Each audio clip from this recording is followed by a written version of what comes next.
Hello, my name's Deborah Angers and I'm from Snippets Needlework in Stevenage, Old Town, Hertfordshire. And today I am going to show you how to make a very simple preschool dress. I have used a commercial pattern, isolated the bits that we're going to need and traced off the relevant size.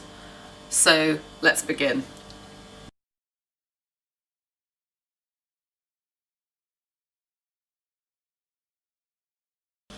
Okay, a bit about equipment. If you're tracing a pattern off because you want to keep your commercial pattern with all its sizes, which saves you money in the long run, you're going to need paper scissors, obviously paper.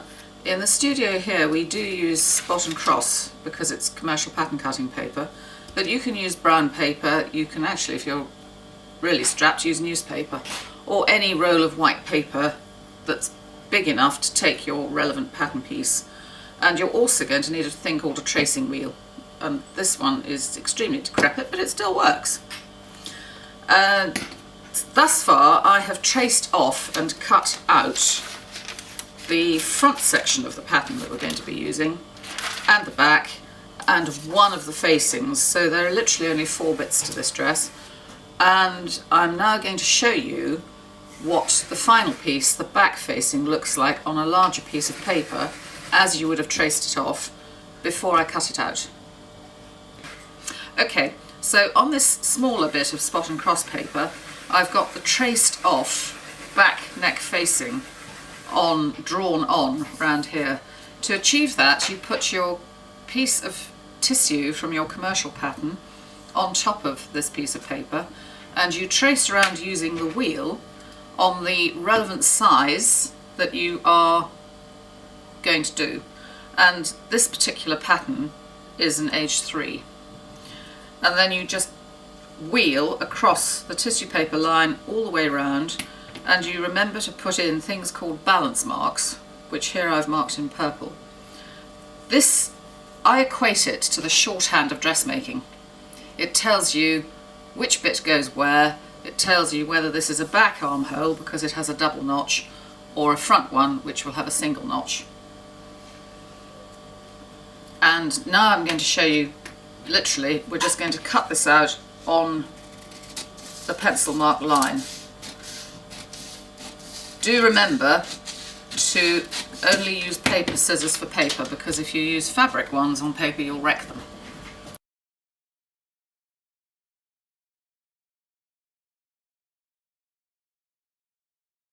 Okay, we're going to do a bit more explanation about what is on a pattern, because with commercial patterns a lot of students find them really quite incomprehensible. So the idea with doing this class is to simplify it a bit. You will always find an arrow somewhere on each pattern piece, and this one I've put down the centre back, and there is a seam allowance on here as well, and the arrow tells you that that is the straight grain. We'll come to the placement of that on the fabric in a minute. I always put on my patterns absolutely everything that I've got to cut out of that piece, because it's easier than then having to refer back to other instructions. This is the back neck facing. You're going to cut 2 of the cloth that you're using and 2 of interfacing. And I will talk more about the type of interfacing that we use here a bit later. It also has seam allowance marks, and certainly I've put them in on here to tell you exactly what they are. They're generally, unless otherwise stated, 1.5 centimetres or 5/8 of an inch. And that, again, is this dressmaker shorthand for telling you exactly the size your seam allowance should be when you put it under the sewing machine and stitch it. If you take too much, the garment becomes too small. If you take too little, obviously it becomes too big. So it is vital to be accurate in the stitching.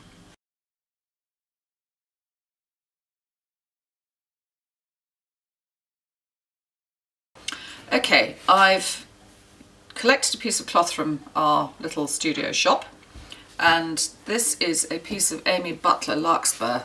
She's one of the most popular current fabric designers out, and her stuff is gorgeous. I love it.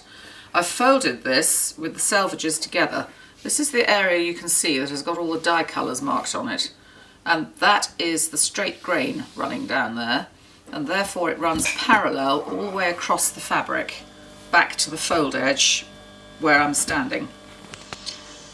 You must have your fabric straight. If you've got any kinks or wrinkles in it, your finished garment won't be very good. So if you have got a cut piece that you've gone and bought, or a bit you've fished out of a fabric stash, press it first before you start. It's vital, and you'll end up with a much better job at the other end of it. So I'm now going to show you how to place the pattern pieces on, pin them on and cut them out. Okay, the next stage is placing your pattern pieces onto your piece of material in the most cost-effective way. Don't waste it. If you do patchwork, you might want to use the offcuts to do something else with. Always also check that you've got fabric underneath your fold, because it's very easy to forget if it's been cut slightly wonky in the shop and you push your pattern piece too far up the fabric, you'll end up with having missed something underneath. So I'm starting this side on the fold edge, which is automatically going to be on the straight grain, and putting the front of the dress, the centre front of the dress, the pattern, to the fold. And you just pin, I should think 3 pins is plenty.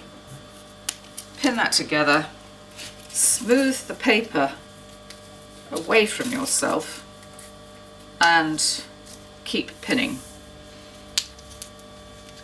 It's obviously easier if you've got a proper table height to do this on, and it's much better for your back, but I do appreciate that most of you are either going to be cutting out on the floor or on a dining room table, and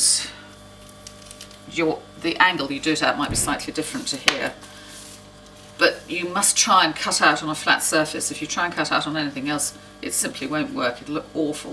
I'm now going to work over to the other side of the fabric, and this is where I'm going to start to measure to make sure that the centre back section is cut to the straight grain. So you put the tape measure to the edge of the fabric, run it back to the arrow,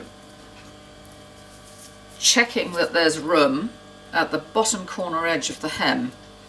Put the first pin into the paper, follow up to the other end of the arrow, and just check that you've got the same 10 centimetres I have here. Your measurement might very well be different, but as long as you have a parallel amount all the way down there, then your dress pieces will hang straight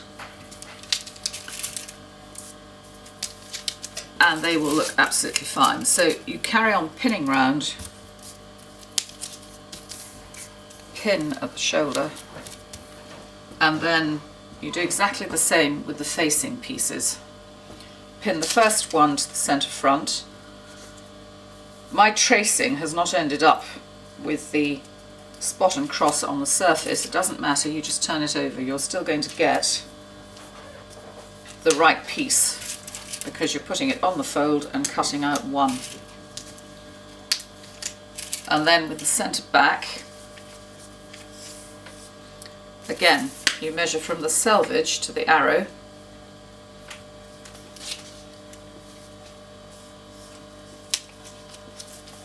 check it at the other end and make sure it's straight, and obviously make sure that you've got space to cut past each piece.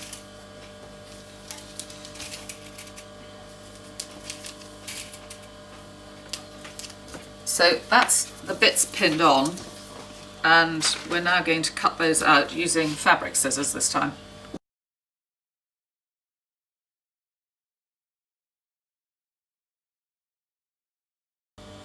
Okay, I'm now going to start cutting out, and I'm going to do the bit that's the trickiest-ish, in that it's got quite a lot of curves. This is the front facing, and if you remember I said just because it's upside down doesn't mean to say it's a problem. I've just turned it over to the other side of the spot and cross to fit in the pattern piece going the right way up. Which brings me to a point that I haven't actually mentioned, stupidly, is that if your fabric has an obvious one-way print, so you've got flowers that are growing up or arrows growing up, you must cut all your bits one way. If you mix them up and down, it'll look very odd. So always have a very good look at your fabric before you start. For those of you who would like to buy this particular pattern, we can offer it ages 3 to 6, and it will come with full instructions how to put it all together. And if you also want material, all of the materials that we stock are available on our website. So I'm now going to cut out this small section and show you how to do it.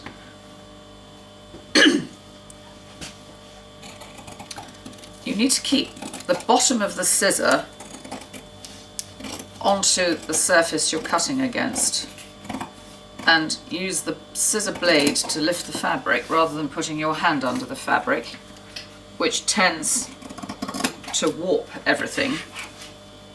And if you haven't pinned it on really sufficiently, it can actually throw excess fabric underneath. So you come on round. Something tells me my scissors need sharpening. And round that edge of the curve, this is the armhole, and then back up to the shoulder. And I'll talk about how we notch things shortly.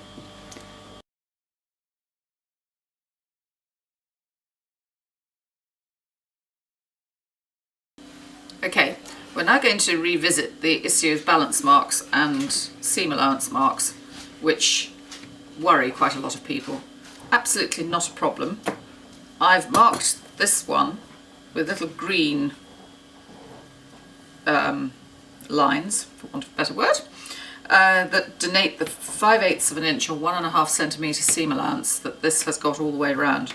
Instead of cutting, as a lot of people do with commercial patterns, big V's out into your fabric, or worse, big V's into the fabric, which is a very bad idea, just use the toe of your fabric scissors and cut in literally about 3 mil, which is about 1/8 of an inch, and you mark each seam allowance line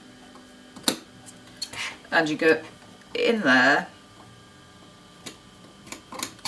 and then down to the side seam one and across.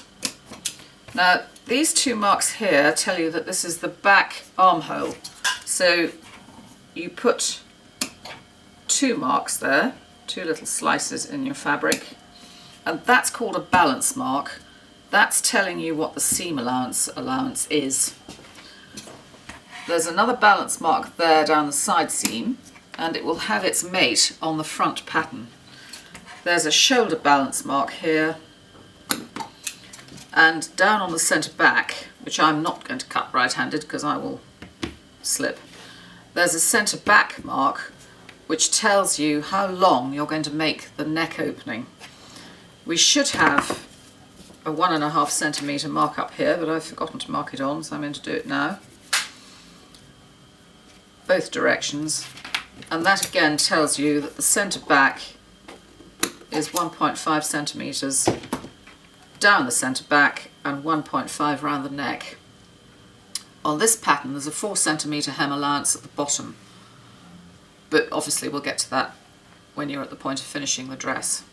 So your next task is to do all the little snips on the seam allowance marks and your balance marks for the rest of the bits of the pattern, and I'll join you shortly to discuss the type of interfacing that we use for the back and front facings.